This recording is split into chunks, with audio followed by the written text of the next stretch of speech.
parlait de l'espace. Mais oui. Eh ben, extraordinaire. Voilà Guillaume. Allez, Guillaume. Guillaume qui nous rejoint. Installez-vous, Guillaume. Bonjour. Bonjour Benjamin. Ça fait Bonjour plaisir de Géraldine. vous voir. Bah voilà, 2 des 3 startups Bonjour. que vous accompagnez, Géraldine, sont là. On pensait juste en apéritif donner envie et vous arrivez, c'est absolument génial. Donc Gyrolift, Et Zero to Infinity. Zero to Infinity, ce lanceur de microsatellites. On va peut-être les reprendre dans l'ordre du coup, hein, Géraldine, Oui, puisqu'on bien en sûr, parlait. avec On va commencer plaisir. avec vous pour Gyrolift. Oui. Vous me disiez que c'est un projet qui est né il y a 7 ans. Tout à fait, oui. Et chacun de vos projets en fait nous touche directement. Vous, je crois que vous avez craqué pour l'idée parce que le fondateur, celui qui a amené l'idée, Mon associé, ouais, le avait, cofondateur. on ouais. va dire, un besoin presque vital de trouver une solution, c'est ça? C'est ça. Mon cofondateur, mon associé cofondateur, a son fils qui est atteint d'amyotrophie spinale, donc qui est personnellement touché par le handicap. Et c'est comme ça qu'il lui est venue l'idée. Il a ramené cette idée-là à l'université de Versailles où j'ai fait ma thèse. Et c'est comme ça qu'on s'est lancé dans le projet. Alors 7 ans, ça semble très long pour une start-up. Je ne sais pas, j'ai l'impression que les startups ont une phase qui va très très vite et puis après, soit elles s'arrêtent, soit elles passent à un autre stade. Vous savez, le développement d'un produit moi, je suis d'accord, hein. nécessite vraiment une lourde réflexion. Ouais. et En fait, le sur les 7 développement ans, il y a quand même eu technique, 3 ans de thèse. Donc Ouais. ça... Vous êtes une vieille start-up, on peut dire ça quand même, non? Bah, en fait, la startup est créée depuis 2 ans, mais le projet est assez C'est pas du vieux. tout péjoratif, Ah au non, contraire, je l'ai beaucoup pas- de respect. Ah, hein. oui, oui, je l'ai Beaucoup pas de du tout mal respect. pris. Beaucoup de respect. Alors où est-ce que vous en êtes justement de votre projet? Parce qu'il y a eu une très longue phase de mise Ouais. au point. On a eu énormément de R&D, de développement, différents prototypes, etc. Et là, on est en pleine industrialisation pour un marquage CE et une production, disons, Q2 2019. Le mot que vous avez utilisé au milieu, c'est quoi? Commercialisation. Un Un marquage CE. Ah, un marquage CE. Ah oui, bah oui, forcément. Très Ouais, important. ouais, parce que- Alors, ce fauteuil, expliquez-nous qu'est-ce qu'il est de particulier et à qui il est destiné? Alors, il est destiné à tous. Ouais. Il est basé sur un gyropode type Segway, Ninebot, et auquel on a intégré un module robotique qui permet à tout type d'usager de se déplacer aussi bien assis que debout. L'objectif, c'est de déstigmatiser le dispositif médical, le fauteuil roulant, pour l'ouvrir à tout type de population. Donc évidemment, personnes en situation de handicap et à mobilité réduite, mais aussi réduction de pénibilité, par exemple, sur certains sites professionnels. Ouais. Vous dites, donc j'ai utilisé des mots qui parlent à tout le monde, ce n'est pas un fauteuil pour handicapés, pas seulement. Voilà, oui, Ouais. notre objectif, c'est vraiment de Ce que vous disiez, déstigmatiser Géraldine, ce aussi, hein. fauteuil Ouais. roulant. Ouais. C'est déstigmatiser l'image, puisque dès qu'on voit un fauteuil roulant, on se voit tout de suite fauteuil roulant. Alors Ouais. que nous, on aimerait l'ouvrir à tous, qu'il soit beaucoup plus large et beaucoup plus inclusif. D'ailleurs, on va l'intégrer, nous, chez Dassault Systèmes.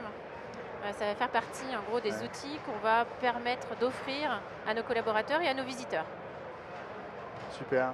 Vous en êtes tout, donc là, la commercialisation approche, Oui, oui. hein, Printemps, disons avant l'été. et vous avez un prix?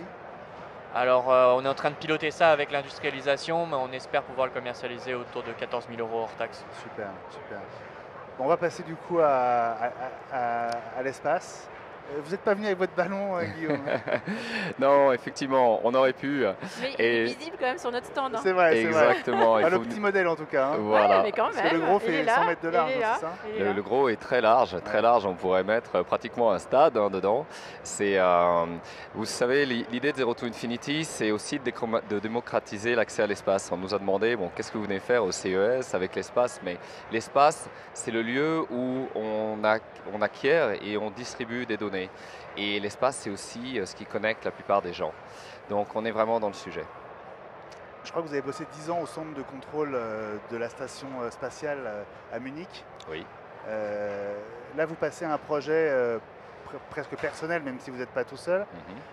Changer à la fois d'échelle, mais aussi d'ambition, parce que on va pouvoir lancer des satellites grâce à vous en cas de catastrophe naturelle, et puis pour couvrir peut-être des zones avec de la mobilité, ce qu'on ne pourrait absolument pas faire parce que les budgets, j'imagine, pour s'offrir un lancement sur une fusée traditionnelle sont complètement hors d'atteinte, c'est ça Oui. l'idée?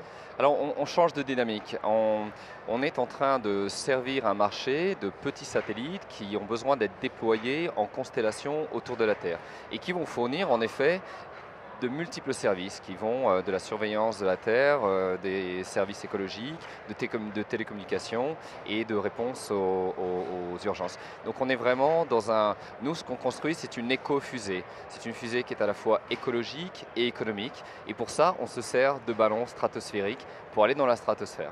C'est ça, ces ballons, ils sont gonflés à l'hélium. Absolument.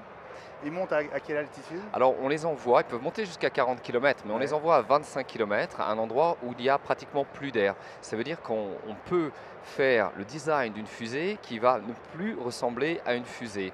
Ça ressemble, si vous voulez, à une demi-sphère. C'est large, ça offre énormément de volume aux satellites et ça offre aussi beaucoup moins de vibrations, de contraintes. Donc pour le satellite, c'est le vol en business class pour le prix de l'économie.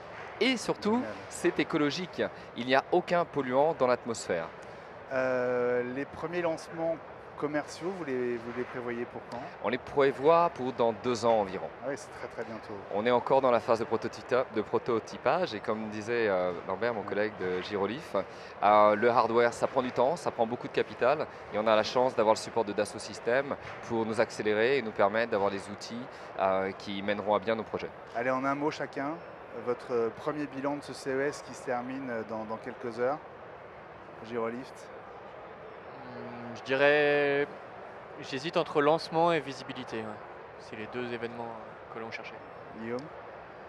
Inspiration. Ah bah c'est bien, vous faites court, super. Et pour vous, Géraldine, pour Dassault Systèmes? C'est l'ouverture. L'ouverture sur un potentiel énorme, puisqu'on a des startups extraordinaires autour de nous. Donc oui, on invite toutes les startups à nous rejoindre. Évidemment, on n'a pas que le programme du 3D Experience Lab pour les startups, on a d'autres programmes qui sont adaptés. Donc qu'elles postulent et on les aidera.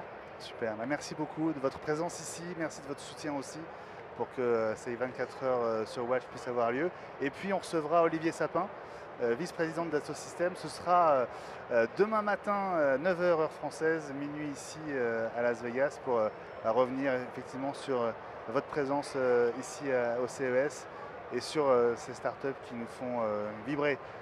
Merci. Merci. Merci beaucoup.